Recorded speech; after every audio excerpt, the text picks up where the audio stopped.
I don't know why I was thinking that perhaps, participating in this idea of the grand gesture, this Proustian exercise, was going to be fun, was going to be easy.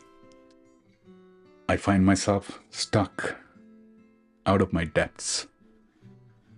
I guess it's this idea of becoming a child once again, to believe that anything is possible.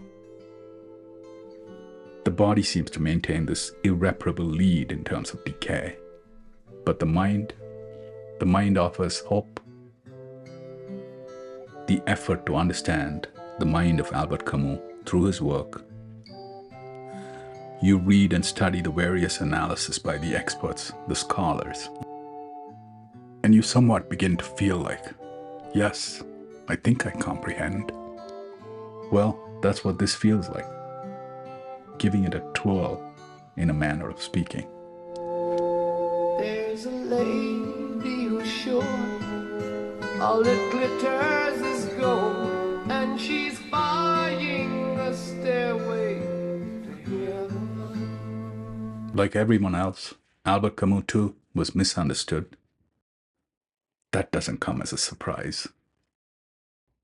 The works that he published at a time of great political unrest. If the stores are all closed, with a word she can get what she can.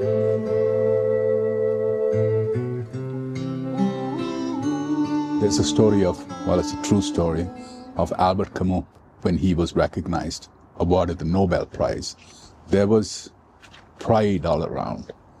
He's an Algerian-born Frenchman living in Paris. His mother is still in Algiers. He's known to consider Algeria his homeland, his motherland, so to speak. And in a way, you could say France was his fatherland.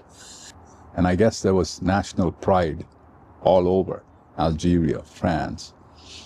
And during this press conference, post the Nobel Prize award, one of the students, I believe he was Algerian, had asked him to comment on the situation on the ground in Algiers. There was turmoil, bombs going off all over the place. The resistance action was in full swing, and the French authorities were using heavy military force to maintain law and order. And the way Camus had responded to that question, I think that was the start of his trouble. There was expectations, I suppose, from the Algerians, thinking that he would speak sympathetically about the struggle to this. But the way he had responded to this question from this student journalist. Can you imagine that? One day, the precipice of your career, you're being recognized with the highest honor. You've been inducted into this club, Nobel laureates for literature. And the next day, this presser, your reputation in the eyes of so many people who love you, take a nosedive. They feel abandoned. His contemporaries too, the French intellectual circle, they were already leaning towards, sympathy for the Algerians. And so, as one would expect, they got onto the opposition side, criticizing Camus, calling his comment a devastating one, an insensitive one. There's a feeling I get when I look to the west, and my spirit is crying for leaving. That observation by Carl Jung, which goes, there are no such things as secrets. The only secrets are open secrets. They cannot be spoken of, but only experienced. For if we were to speak about them, we're exposing ourselves to great misinterpretation and misunderstanding. What do you say to that? I say, talk, but don't talk nonsense.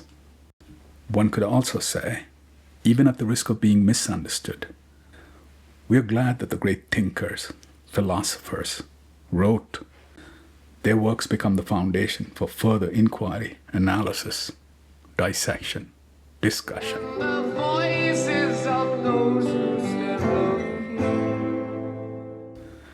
This week, must have been one of the most significant weeks in terms of just this ricochet in Albert Camus' life.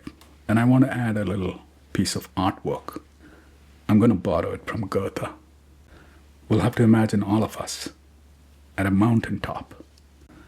The night sky is dark, filled with stars. It's clear and moonless.